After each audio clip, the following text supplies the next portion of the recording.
नमस्कार साथियों, स्वागत है आपका आपकी अपनी ऑनलाइन क्लास में। आज अपन पार्ट्स ऑफ स्पीच में पढ़ेंगे प्रोनाउन को। तो चलिए शुरुआत करते हैं। Let's start. प्रोनाउन यानी सर्वनाम। किसे कहते हैं? सर्वनाम। देखिए, इसमें प्रो और नाउन, तो कहीं ना कहीं नाउन का इसके साथ कोई ना कोई संबंध है। जी बिल्कुल है। क्या है? देखिए कि a word used in place of a noun. क्या समझे कि प्रोनाउन ऐसा वर्ड है जो कि यूज्ड यानी काम में लेते हैं या यूज करते हैं, प्रयोग में लेते हैं in place of a noun. किसके स्थान पे? जी बिल्कुल, किसके स्थान पे? संज्ञा के स्थान पे। Is called a pronoun. जो शब्द संज्ञा के स्थान पर प्रयोग किया जाता है उसे क्या कहते हैं? सर्वनाम यानी प्रोनाउन कहते हैं। क्लियर? चलिए इसके बाद देखिए नेक्स्ट। अब देखते हैं प्रोनाउन के प्रकार। काइंड्स ऑफ प्रोनाउन, सर्वनाम के प्रकार। पहला है पर्सनल प्रोनाउन। कौन सा है? Personal pronoun. इसके बाद देखिए नेक्स्ट है रिफ्लेक्सिव प्रोनाउन। थर्ड है एम्पैथिक प्रोनाउन। इसके बाद नेक्स्ट है डेमोन्स्ट्रेटिव प्रोनाउन। नेक्स्ट है indefinite pronoun. Number 6 interrogative pronoun. Number 7 distributive pronoun. Number 8 reciprocal pronoun and number 9 relative pronoun. तो ये कुल 9 प्रकार के आपने अभी प्रोनाउन देखे। अब देखिए सबसे पहले है पर्सनल प्रोनाउन। पर्सनल प्रोनाउन यानी पुरुष या व्यक्तिवाचक सर्वनाम। Personal pronouns are used for 3 persons। अब 3 persons का मतलब ये मत समझे कि 3 लोगों के लिए इसको यूज किया जाता है। यानी 3 प्रकार के जो पुरुष बताए गए हैं, पर्सन बताए गए हैं, फर्स्ट, सेकंड और थर्ड, उनके लिए यूज किया जाता है। They have different forms in the 3 cases. Case के बारे में अपन ने पहले पढ़ा है, ठीक है, नाउन में जब अपन ने पढ़े थे। तो इन तीनों पर्सन की अलग अलग कैटेगरी है। केस के आधार पर कैसे हैं इस चार्ट के माध्यम से समझिए इस चीज को। देखिए प्रोनाउंस यानी सर्वनाम। इधर हम बात कर रहे हैं पर्सन्स की। ये 3 प्रकार के, फर्स्ट पर्सन हो गए, सेकंड पर्सन हो गए, थर्ड पर्सन हो गए, ठीक है। और इधर हम बात कर रहे हैं नंबर की, यानी सिंगुलर एक वचन हो गया, प्लूरल बहुवचन। और इधर बात कर रहे हैं केस की, जिसमें सब्जेक्टिव केस है यानी कर्ता कारक, ऑब्जेक्टिव केस है यानी कर्म कारक, पजेसिव केस है यानी संबंध कारक, और रिफ्लेक्सिव केस है यानी निज कारक। जैसे फर्स्ट पर्सन में 2 होते हैं, एक होता है आई और दूसरा होता है वी। आई सिंगुलर के लिए यूज होता है और वी प्लूरल के लिए यानी बहुवचन के लिए यूज होता है। आई का क्या होता है? ऑब्जेक्टिव केस मी, और वी का ऑब्जेक्टिव केस क्या होता है? अस। क्लियर? इसके बाद देखिए पजेसिव केस। आई का होता है पजेसिव केस माई और माइन। अब आप यहां देखेंगे कि माई भी लिखा हुआ है, ब्रैकेट में माइन भी लिखा हुआ है। तो माई जो है वो एज एडजेक्टिव के रूप में यूज किया जाता है और माइन है वो प्रोनाउन के रूप में यूज किया जाता है। इसके बाद इसका रिफ्लेक्सिव केस हो गया माई सेल्फ। इसी प्रकार वी का हो गया वी, अस, आवर या आवर्स और आवर सेल्व्स। फिर बात कर रहे हैं सेकंड पर्सन की। सेकंड पर्सन में देखिए ये सिंगुलर के लिए भी यू यूज होता है और प्लूरल के लिए भी यूज होता है। यू का मतलब आप अकेले भी है और यू का मतलब आप सभी भी है। ऑब्जेक्टिव केस इसका यू ही होता है। और इसके बाद पजेसिव केस योर और योर्स, ठीक है। और योरसेल्फ और योरसेल्वेज इसका रिफ्लेक्सिव केस होता है। जब सिंगुलर की बात आएगी तो सेल्फ लगेगा और प्लूरल की बात आएगी तो सेल्व्स लगेगा। जैसा कि आपने सिंगुलर से प्लूरल फॉर्म में पढ़ा था कि जिसके लास्ट में क्या हो, एस या एफ या एफ ई हो तो उसको हटाकर वी ई एस जोड़ देते हैं। क्लियर हुई बात। नेक्स्ट बात कर रहे हैं तो देखिए नेक्स्ट आपके हैं थर्ड पर्सन। कौन से person? Third person. Third person में सिंगुलर में है ही, सी, इट। तीन शब्द है। ही जो कि मैस्कुलिन के लिए यानी पुल्लिंग के लिए, सी फेमिनाइन यानी स्त्रीलिंग के लिए, और इट दोनों में कॉमन है। इसके बाद देखिए ही का क्या हो जाएगा, हिम। सी का हो जाएगा हर और इट का रहेगा इट। कौन से केस में? ऑब्जेक्टिव केस में। इसके बाद ही का हो जाएगा हिज, सी का हो जाएगा हर या हर्स, इट का हो जाएगा इट्स। किस में? पजेसिव केस में। हिमसेल्फ, हरसेल्फ, इटसेल्फ ये किस में हो जाएगा? जी बिल्कुल रिफ्लेक्सिव केस में। नेक्स्ट है इसकी प्लूरल फॉर्म। तो इसकी प्लूरल फॉर्म होती है दे, थर्ड पर्सन में। दे, देम, देर या देयर्स और देम सेल्वेज। तो आशा करता हूँ होप कि आपकी ये बातें समझ में आई है। अब अपन नेक्स्ट एक बहुत ही इम्पोर्टेंट बात पढ़ रहे हैं। क्या है वो? इस बात पे थोड़ा सा विशेष ध्यान दीजिएगा और इसको हो सके तो अच्छे से नोट भी करके रखिएगा, क्योंकि अब तक जो पढ़ी है बातें वो आपने पहले भी पढ़ी है। हो सकता है ये इट का जो यूज है वो आपके लिए कुछ नया हो।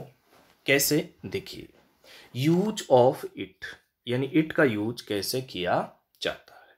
Number 1, for lifeless things and animals यानी निर्जीव चीजों के लिए और जानवरों के लिए। This chair is in the way, please take it away. अब यहां इट जो है वो किसके लिए यूज हुआ? चेयर के लिए। किसके लिए? चेयर के लिए, जो कि क्या है जी? लाइफलेस थिंग है। I have bought a table, it is made of rosewood. तो इट क्या है? Table. The horse is hurt, it should be taken to the hospital. It यहां पर क्या है? हॉर्स यानी एनिमल्स, घोड़े की बात हो रही है। Pratap shot the tiger when it jumped at him. It कौन है? टाइगर। तो लाइफलेस और एनिमल्स के लिए आपने किसका यूज पढ़ा? इट का। इसके बाद देखिए next number 2, for young child छोटे बच्चों के लिए, एक्सेप्ट सिवाय, when the sex has to be made explicit. कैसे? The baby cried because it was hungry. It was hungry, it कौन हुआ? बेबी। क्लियर हुई। The mother is nursing the child and it looks happy. It कौन हुआ? It कौन हुआ? Child, बच्चा। तो छोटे बच्चों के लिए भी इट का यूज किया जाता है। इसके बाद है next point number 3, as a provisional subject at the beginning of a sentence to represent the real subject which follows later. This may be called preparatory use of it. A preparatory use क्या होता है? It is useless to urge any more.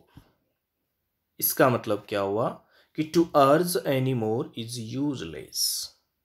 Actual में to urge यानी बहस करना बेकार है, तो इट इज यूजलेस। इट का प्रिपरेटरी रूप हुआ एज ए सब्जेक्ट के रूप में।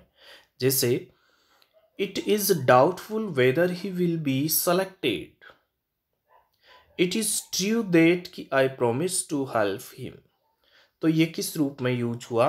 प्रिपरेटरी सब्जेक्ट के रूप में या प्रोविजनल सब्जेक्ट के रूप में। नेक्स्ट, आपने अभी नोटिस किया इस बात पे you notice that the real subject is an indefinite phrase or a noun clause.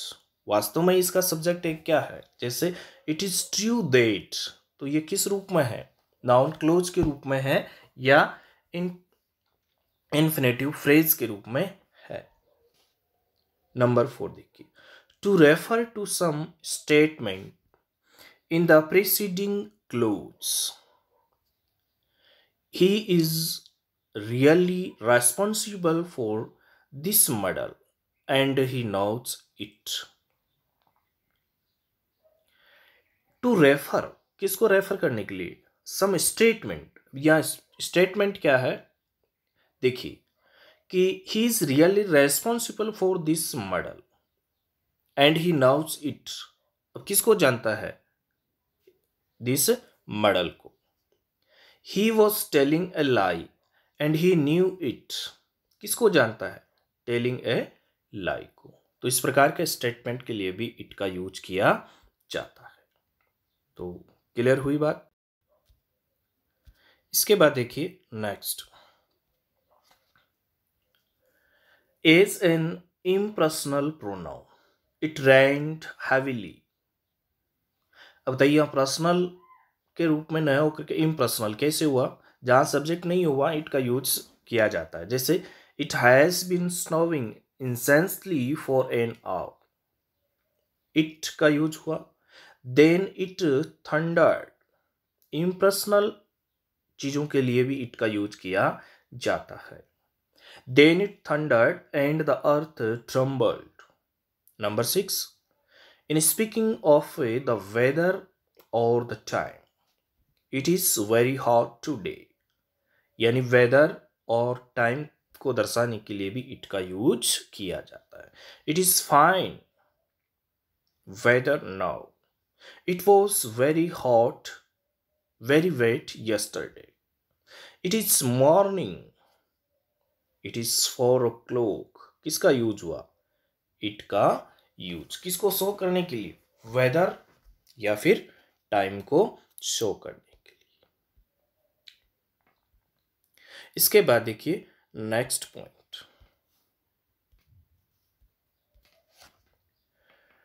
For collective noun when it is viewed as a single whole, the committee decided to hold its next meeting on the 25th।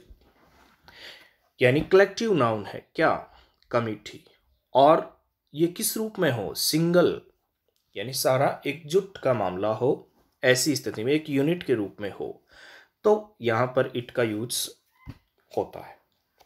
जैसे the jury gave it's unanimous verdict against the prisoner. The jury एक क्या है, collective noun है और एक single hall के रूप में इसका यूज हुआ है, ऐसी स्थिति में इट्स का यूज हुआ। The team was ably led by it's captain, team जो कि आपको पता है कलेक्टिव नाउन है और यहां पर इसका यूज इट्स के लिए। द फ्लीट रीच्ड, फ्लीट क्या है, कलेक्टिव नाउन है, इसलिए यहां पर इट्स का यूज हुआ। नेक्स्ट इंपॉर्टेंट बात है, क्या है जरा देखिए,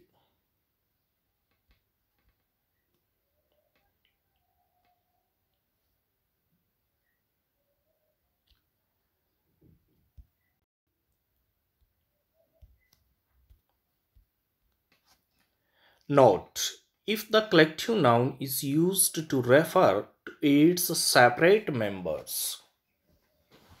अच्छे से समझे इस बात को,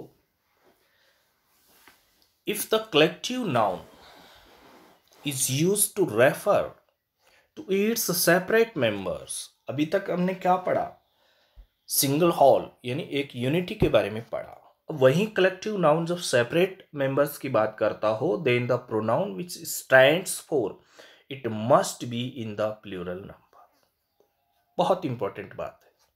जैसे द कमिटी वर, अगर यहां सारा एक यूनिटी के रूप में होता तो यहां पर भी वर की जगह क्या होता, वो। लेकिन यहां कमिटी एक सेपरेट मेंबर्स को शो कर रही है, डिवाइडेड इनटू देयर। अब यहां देखिए इट्स नहीं होगा, देयर का यूज होगा, प्लूरल फॉर्म में इसका यूज होगा। तो अच्छे से ये बात आपके समझ में आ गई होगी। जब किसकी बात हो, यूनिटी की बात हो, तो किस रूप में होगा, सिंगुलर। और जब सेपरेट मीनिंग देता हो तो किसका यूज होगा, plural. Possessive adjectives and possessive pronouns क्या होते हैं, देखिए। The possessive adjectives are my, our, your, his, her, its, their. ये सब क्या है, एडजेक्टिव है। क्या, कौन से, पजेसिव एडजेक्टिव।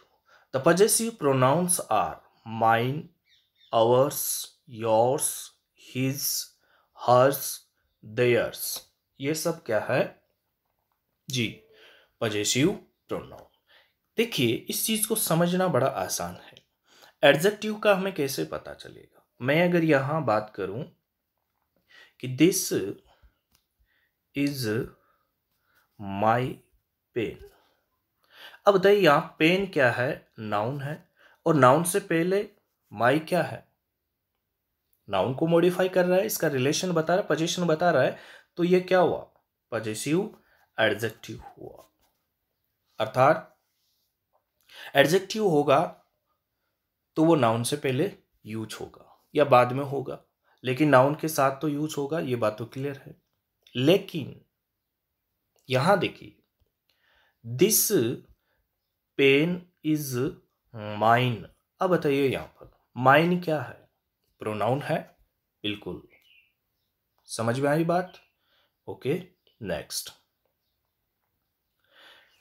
क्या समझा आपने कि ऊपर की तालिका से स्पष्ट है कि अधिकांश पर्सनल प्रोनाउंस के जेनिटिव, आपने इससे पहले वाली क्लास में पढ़ा है ये सब केस के बारे में। जेनिटिव यानी पजेसिव केस को ही कहते हैं। संबंध कारक को दो रूप है, दो रूपों में डिवाइड कैसे किया, इनमें पहले रूप का है माई, ओवर, योर, हर, देयर, जो कि क्या है, एडजेक्टिव की तरह प्रयुक्त होते हैं, अतः हम इन्हें पजेसिव एडजेक्टिव कहते हैं। परंतु जेनेटिव के दूसरे रूप में यानी माइन है, आवर्स है, योर्स है, हर्स है, देयर्स है, हम पजेसिव इसको प्रोनाउन के रूप में बोलते हैं। इसके बाद देखिए नेक्स्ट, द पजेसिव प्रोनाउंस यानी second possessives are used when, कब इनका यूज होता है, they are used immediately after the verb to be, is, am, are, was, were, be, being. ये किसकी फॉर्म है, सब बी की फॉर्म है। And no noun is used after they, इनके बाद किसका यूज नहीं होता, नाउन का। जब ये पजेसिव प्रोनाउन के रूप में क्रिया टू बी या उसके अन्य रूप, टू बी का अन्य रूप क्या, इज हो सकता है, am, are, was, were, be, being, इनमें से कोई भी हो सकता है। कैसे, जैसे देखिए क्या लिखा है, दिस स्कूटर इज योर्स। अब यहां देखा आपने, इज क्या है, बी की फॉर्म है, बी का रूप है। योर्स क्या है, प्रोनाउन के रूप में, पजेसिव प्रोनाउन के रूप में। This house is hers, be की फॉर्म के बाद यहां कोई नाउन यूज नहीं हुआ है। When the noun is omitted यानी अनएक्सप्रेस्ड, ओमिट का मतलब जब इसमें एक्सप्रेस नहीं किया गया हो।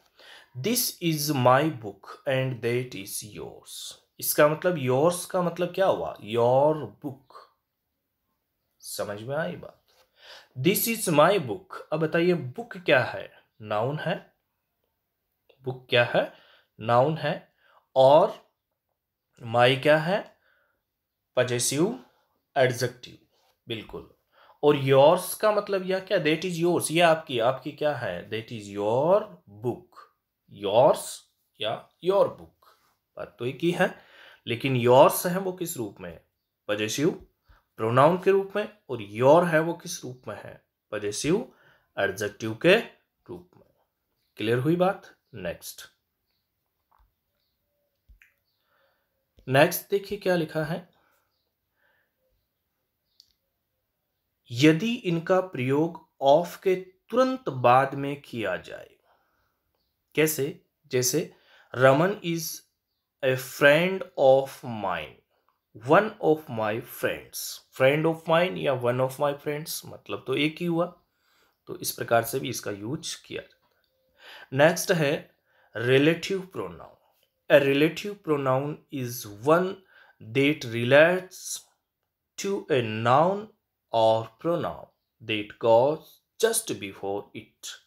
जो क्या बताते हो? संबंध बताते हो। क्लियर हुई बात? देखिए नेक्स्ट, संबंधवाचक सर्वनाम वह होता है जो अपने पूर्वगामी किसी नाउन या सर्वनाम की ओर संकेत करता है और दो उपवाक्यों को मिलाने का भी कार्य करता है। कैसे? For example, who, which, that are the main relative pronouns. मुख्यतः हु, विच और देट रिलेटिव प्रोनाउंस है।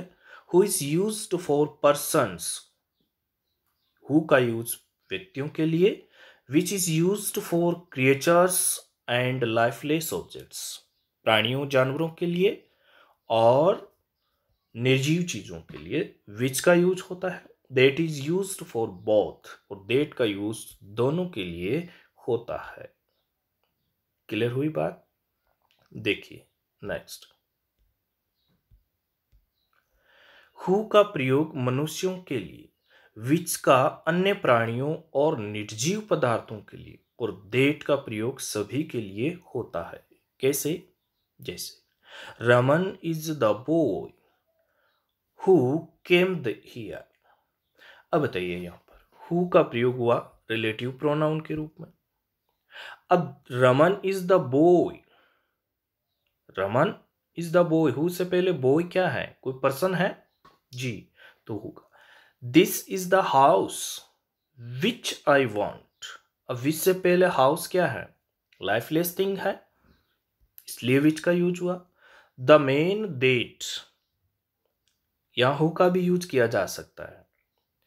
वर्क्स हार्ड सक्सीड्स, अर्थात जो व्यक्ति क्या करता है, कठिन परिश्रम करता है, वह सफल होता है। और आशा करता हूं आप भी कठिन परिश्रम के मार्ग को ही चुनेंगे। आज के इस कंपटीशन के दौर में हार्ड वर्क और स्मार्ट वर्क का कोई तोड़ नहीं है। एक ऐसा दौर है जहां कंपटीशन बहुत बढ़ गया है। ऐसी स्थिति में आपको इस बात पे अटल रहना होगा कि आप जिस लक्ष्य को लेकर के बैठे हैं, जिस लक्ष्य को लेकर के आप सोच रहे हैं, या आपने जो डिसाइड कर लिया है, निर्धारित कर लिया है कि मुझे क्या करना है, उस मुकाम तक पहुंचने के लिए आपको हार्ड वर्क के मार्ग से गुजरना ही पड़ेगा। तो आगे देखिए next, interrogative pronouns. An interrogative pronoun is one which ask a question. सीधी सी बात है, इंटरोगेटिव प्रोनाउन वह होता है जिसमें क्या पूछा जाता हो, प्रश्न पूछा जाता हो। कैसे? देखिए, the interrogative pronouns are who, whom, what, which and whose। ये सब क्या है? Interrogative pronoun. अब आप ये भी कहेंगे कि इससे पहले सर हमने पढ़ा अभी कि हु और विच ऐसे जो वर्ड है वो तो क्या है, किस रूप में है? प्रोनाउन के रूप में यूज हो रहे हैं। कौन से? इंटरोगेटिव? जी नहीं, इंटरोगेटिव में तो है ही, इससे पहले आपने रिलेटिव में भी पढ़ा है, लेकिन उसमें कोई प्रश्न नहीं पूछा जा रहा है, रिलेशन बताया जा रहा है एक नाउन का दूसरे नाउन या प्रोनाउन के साथ में। जिन सर्वनामों की सहायता से हम प्रश्नवाचक वाक्य बनाते हैं उन्हें प्रश्नवाचक सर्वनाम या प्रश्नसूचक सर्वनाम कहते हैं। जैसे हु है, हुम है, वॉट है, विच है, होज है। हु इज नॉमिनेटिव केस, पहले आप पढ़ चुके हैं। हु क्या है? नॉमिनेटिव या सब्जेक्टिव यानी कर्ता का कार्य करता है। ठीक है। हुम इज ऑब्जेक्टिव केस, हुम क्या है? ऑब्जेक्टिव केस है। चलिए ये बताइए, ऑब्जेक्टिव केस को और किस नाम से जाना जाता है? जी आपको बताना है ये। Next, whose is possessive case, possessive case को और किस नाम से जाना जाता है? ये भी आपको बताना है। They are used for persons, ये व्यक्तियों के लिए यूज होते हैं। हु कौन कर्ता कारक, हुम किसको कर्म कारक, और हुज किसका संबंध कारक। इसका प्रयोग केवल मनुष्यों के लिए होता है। हु जब कोई प्रश्न शुरू करता है किससे, हु से, तो वाक्य प्रश्न वाचक होने पर भी डू डज डिड का प्रयोग नहीं होता है। यह आप अक्सर बहुत सारे सेंटेंस में पहले ही पढ़ चुके हैं। जैसे एग्जाम्पल में देख लीजिए आप, who gave your this pen, who gave you this pen, तो यहां पर किसका प्रयोग नहीं हुआ, डू डज डिड का प्रयोग नहीं हुआ। whom do you want to see, do का प्रयोग हुआ यहाँ पर। whose बुक्स आर दीज, अब देखिए whose आर दीज बुक्स दोनों ही सही है इसमें, whose बुक्स आर दीज और whose are these books. What का प्रयोग निर्जीव पदार्थों के लिए होता है और किसी व्यक्ति का प्रोफेशन यानी व्यवसाय धंधा या नाम जानने के लिए होता है। What is this, what are you, what is your name. Next, which is used for animate and inanimate, दोनों के लिए, निर्जीव सजीव, सजीव निर्जीव दोनों के लिए। इट इंडिकेट सिलेक्शन और चॉइस, क्या सेलेक्ट करता है, ये सिलेक्शन का काम करता है और चॉइस का कार्य करता है, यानी आपको पसंद नापसंद के बारे में बताता है। विच का प्रयोग सजीव निर्जीव दोनों के लिए होता है और इसमें चुनाव का भाव निहित होता है। जैसे विच इज योर बुक, आपको ऑप्शन दिया गया है कौन सी बुक है जो आपकी है। इसका अर्थ है कि बहुत सी पुस्तकों में से आपकी पुस्तक कौन सी है। इसके बाद नेक्स्ट है distributive pronoun. Read the following sentences. Each of us will get a share. Each of us. Either of these men may be selected. Either. Neither of them has the requisite qualification. तो each, either, neither called distributive pronouns. यानी ये क्या करते हैं, वितरण या बांटने का कार्य करते हैं, इसलिए ये सब क्या है, distributive pronouns. Because they refer to persons और things taken one at a time, hence they are always singular and are followed by singular verb. Important बात है, इसको ध्यान में रखें। ईच, आइदर, नाइदर के साथ में किसका यूज होता है, सिंगुलर वर्ब का। Each refers to every one of a number of persons और things taken separately. Each and neither can be used only when speaking about two persons or things. Either means one or other. Each, either और neither जब दो person या अधिक दो person या thing की बात हो, और either means one or other, another, one or another, यानी ये या फिर कोई दूसरी, या तो या, पढ़ा होंगे आपने जी। Either and neither can be used only when speaking about two persons or things. जबकि either का मीनिंग क्या है, one or the other।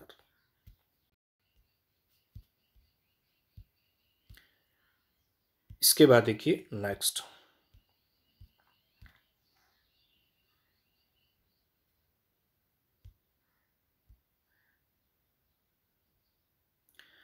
neither means neither means not one nor the other। either का मतलब या तो ये या फिर ये, neither का मतलब नहीं तो ये नहीं वो। when speaking about more than two persons or things, any, no one, none should be used। I don't like any of these books। no one offered to accompany him।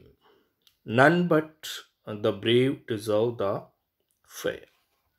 तो इस प्रकार से आपने पढ़ा किनके बारे में, डिस्ट्रीब्यूटिव प्रोनाउन के बारे में। डिस्ट्रीब्यूटिव प्रोनाउंस में also be used eight distributive adjective. अब देखिए यहां बहुत इंपॉर्टेंट बात आपको ध्यान में रखना है। क्या बोला गया है, जैसे आपने पजेसिव एडजेक्टिव और पजेसिव प्रोनाउन के बारे में पढ़ा, ठीक वैसे डिस्ट्रीब्यूटिव प्रोनाउन भी होते हैं, डिस्ट्रीब्यूटिव एडजेक्टिव भी होते हैं, इनमें कंफ्यूज बिल्कुल भी नहीं होना है। अभी आपने पढ़ा कि डिस्ट्रीब्यूटिव प्रोनाउन के बारे में। अब ये एडजेक्टिव का रूप कैसे ले सकता है? Each boy was given A medal. अब बताइए बॉय क्या है? नाउन है। अब ये बात अच्छे से दिमाग में नोट कर ले कि जब नाउन हो और उससे पहले उसी के बारे में कुछ बात की गई हो, तो नाउन से पहले प्रयुक्त, ठीक पहले प्रयुक्त होने वाले शब्द क्या हो सकते हैं? या तो वो होंगे एडजेक्टिव, क्या होंगे? एडजेक्टिव होंगे, या फिर वो डिटरमाइनर्स होंगे, या फिर पार्टिसिपल होंगे। इनके अलावा कोई दूसरा वर्ड नहीं हो सकता। तो समझ में आई ये बात? नेक्स्ट देखिए, either road will lead to the post office. अब बताइए रोड क्या है? नाउन, और नाउन से पहले क्या हुआ? आइदर। आइदर क्या है? एडजेक्टिव का कार्य कर रहा है। नाइदर साइड, साइड से पहले किसका यूज हुआ? नाइदर का। तो ये बात आपके अच्छे से समझ में आई होगी डिस्ट्रीब्यूटिव प्रोनाउंस के बारे में। चलिए आगे बढ़ते हैं। Each can have different positions in a sentence, यानी ईच की अलग अलग पोजीशन हो सकती है। और वो अलग अलग पोजीशन क्या है? जैसे each of the boys was given 10 rupees. Each of the boys शुरुआत में है, the boys were each given 10 rupees. The boys were given 10 rupees each. तो आप देख रहे हैं शुरुआत में भी है, मिडल में भी है और लास्ट में भी है। इस प्रकार से ईच का यूज हुआ है। इसके बाद अपन पढ़ रहे हैं नेक्स्ट प्रोनाउन, और वो है आपके reciprocal pronoun. Study the following sentences. The two rivals hated each other. अब बताइए each other क्या है? टू या राइवल्स, प्रतिद्वंदी एक दूसरे से नफरत करते हैं, तो each other क्या है? आपस में। तो रेसिप्रोकल का मतलब भी क्या है? आपस में। We must all trust one another. Trust करना चाहिए एक दूसरे में। तो each other and one another are called reciprocal pronoun because they express a mutual or reciprocate relationship. They are now considered as single units of compound pronouns and form their possessive as single units. तो इस प्रकार के शब्दों को क्या कहेंगे? Reciprocal pronoun. They gripped each other's hand. एक दूसरा का हाथ पकड़ा, तो each other. They met regularly at each other's house.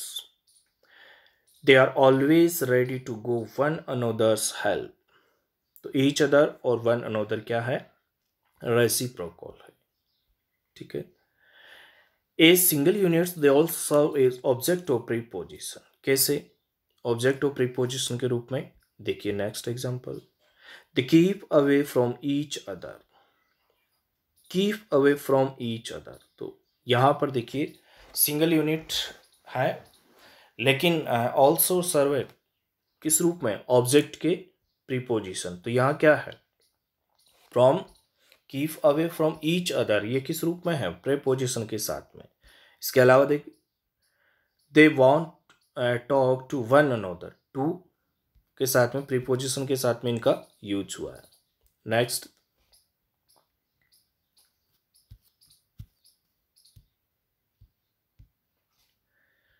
each other is usually used in speaking of two persons or things, and one another when speaking about more than two. कैसे? Avoid statements like the two brothers loved one another. Say each other. Clear हुई बात? Each other is usually used in speaking to, यानी each other का use किसके लिए होगा? दो के लिए। इंपॉर्टेंट बात है। एरर वाले सेंटेंसेस में आपको इस प्रकार की चीज़ें देखने को मिल सकती है, तो ध्यान से पहचाने इनको। और one another means more than two. जैसे we should all love each other, नहीं के करके हमें क्या कहना है? One another. दो के लिए ईच अदर, दो से अधिक के लिए क्या हो गया? One another. क्लियर हुई बात? ठीक। तो मित्रों आज की क्लास में इतना ही, क्योंकि वैसे ही काफ़ी लंबी क्लास हो गई है, 35 मिनट के आसपास टाइम हो गया है। और सबसे बड़ी दिक्कत ऑनलाइन क्लास में यही है कि कोई इतना लंबा वीडियो देखना पसंद भी नहीं करता। तो बचे हुए बाकी के जितने भी प्रोनाउन के पार्ट है वो अपन अगली क्लास में पढ़ेंगे। आज के लिए बस इतना ही। आशा करता हूँ आपके ये छोटी सी जो जानकारी आज की क्लास में मैंने आपको दी है आपके अच्छे से समझ में आई होगी। एक मैसेज छोटा सा मेरा ये भी है, और वो हमेशा हर क्लास में रहता है लगभग, कि आप इन चीज़ों से भ्रमित मत होइए। आपको YouTube पर इतनी सारी क्लासें मिलेगी, आप सोच भी नहीं सकते। एक टॉपिक डालोगे, सैकड़ों लाखों टीचर आपको मिल जाएंगे पढ़ाते हुए। मैं ये नहीं कहता कि आप मेरे से पढ़े, मैं ये नहीं कहता कि आप अमुक टीचर से पढ़े। मैं ये कहता हूँ कि जिसकी लैंग्वेज आपके अच्छे से समझ में आए आप उनसे पढ़िए। लेकिन प्लीज़ आपसे यही मेरी रिक्वेस्ट है कि जो मैटर आप लेके बैठ रहे हैं, आप कोशिश करें कि मैं ये क्यों पढ़ रहा हूँ। अगर आपके पास ये जवाब है और इसका पॉजिटिव रेस्पॉन्स आपके पास है, तो मैं आशा करता हूँ आप उस टॉपिक को अच्छे से पढ़ के ही छोड़ेंगे, समझ के ही छोड़ेंगे। हम कई बार क्या करते हैं, सर्च करते रहते हैं, ये पढ़ा वो पढ़ा, 5 मिनट ये पढ़ लिया, 2 मिनट ये पढ़ लिया, 3 मिनट ये पढ़ लिया, और इससे ना तो हमारी पढ़ाई होती है, ना हमारा कोई टॉपिक क्लियर होता है, और हम क्या करते हैं, सिर्फ भटके हुए रहते हैं। तो गुजारिश है आप लोगों से कि आप जो भी पढ़ें सोच समझ के अच्छे से ठंडे दिमाग से लिखते हुए, साथ साथ में नोट करते हुए, इन चीज़ों को रिवाइज करते हुए सारी चीज़ों को, और किसी पर्टिकुलर प्लेटफॉर्म पे ही आप इन चीज़ों को पढ़ें। इधर उधर की फालतू की बातों का कलेक्शन करने से कोई फ़ायदा नहीं है। चलिए आज की क्लास के लिए इतना ही। Okay, thanks.